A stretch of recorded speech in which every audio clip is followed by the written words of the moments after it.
Welcome back. Over the past couple of days, we've considered the power of God displayed in and through Elijah.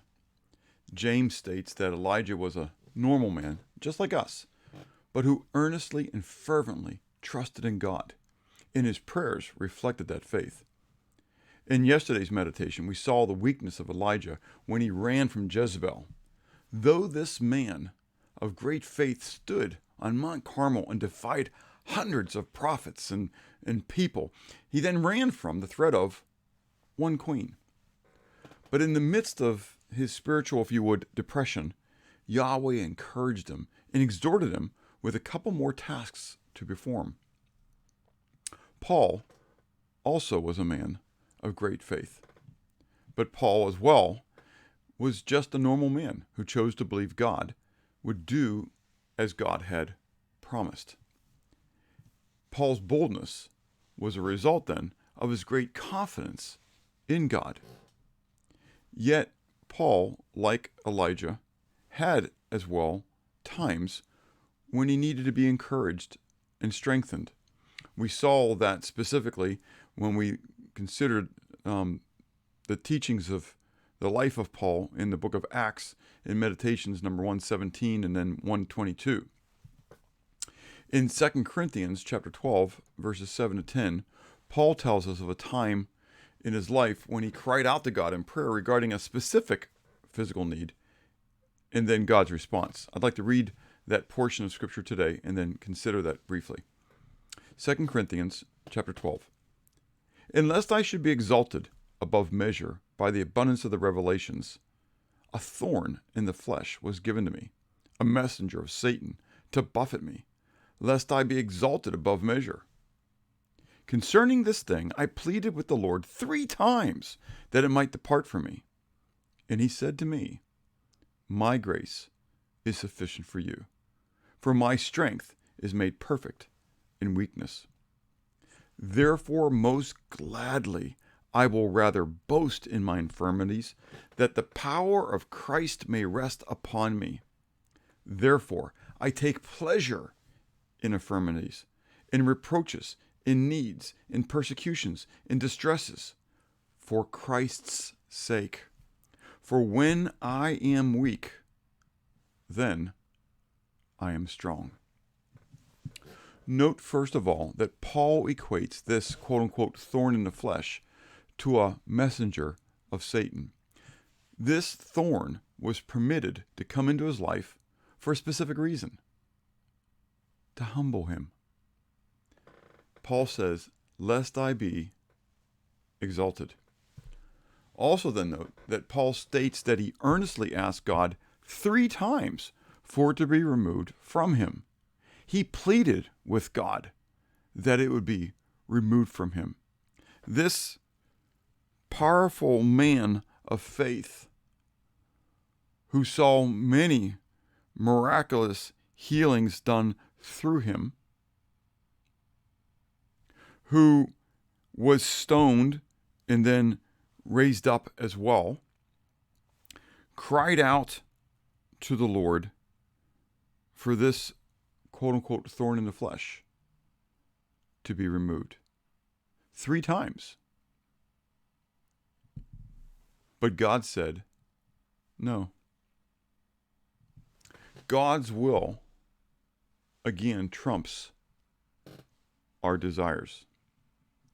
God knows what is best. God gave Paul then additional information regarding his answer. He doesn't always give it to us, but he does for Paul, and we can learn through that. Whereas God states to Paul, he says, my grace is sufficient for you, for my strength is made perfect in weakness, or if you would, in your weakness. That in our weakness, in our inabilities in and of ourselves to accomplish things, that the greatness, the glory, the strength of God is then revealed in and through us.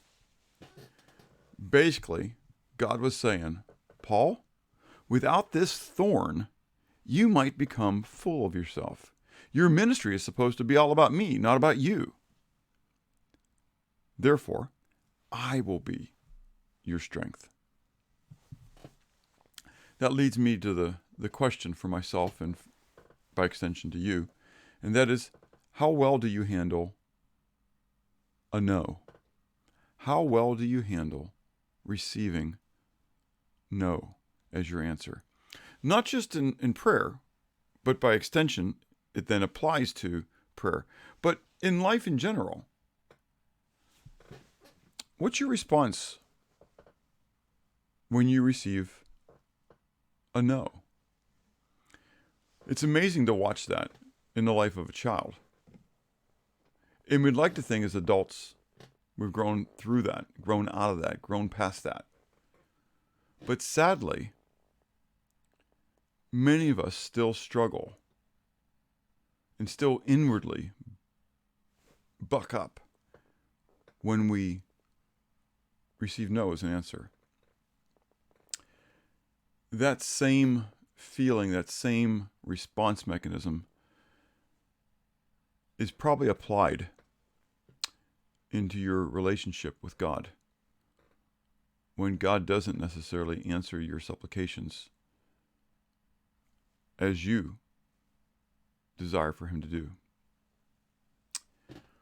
I must be able to come to the point that Paul came to in receiving God's will, even when it was different than my desires. Paul states here, therefore I take pleasure in my infirmity.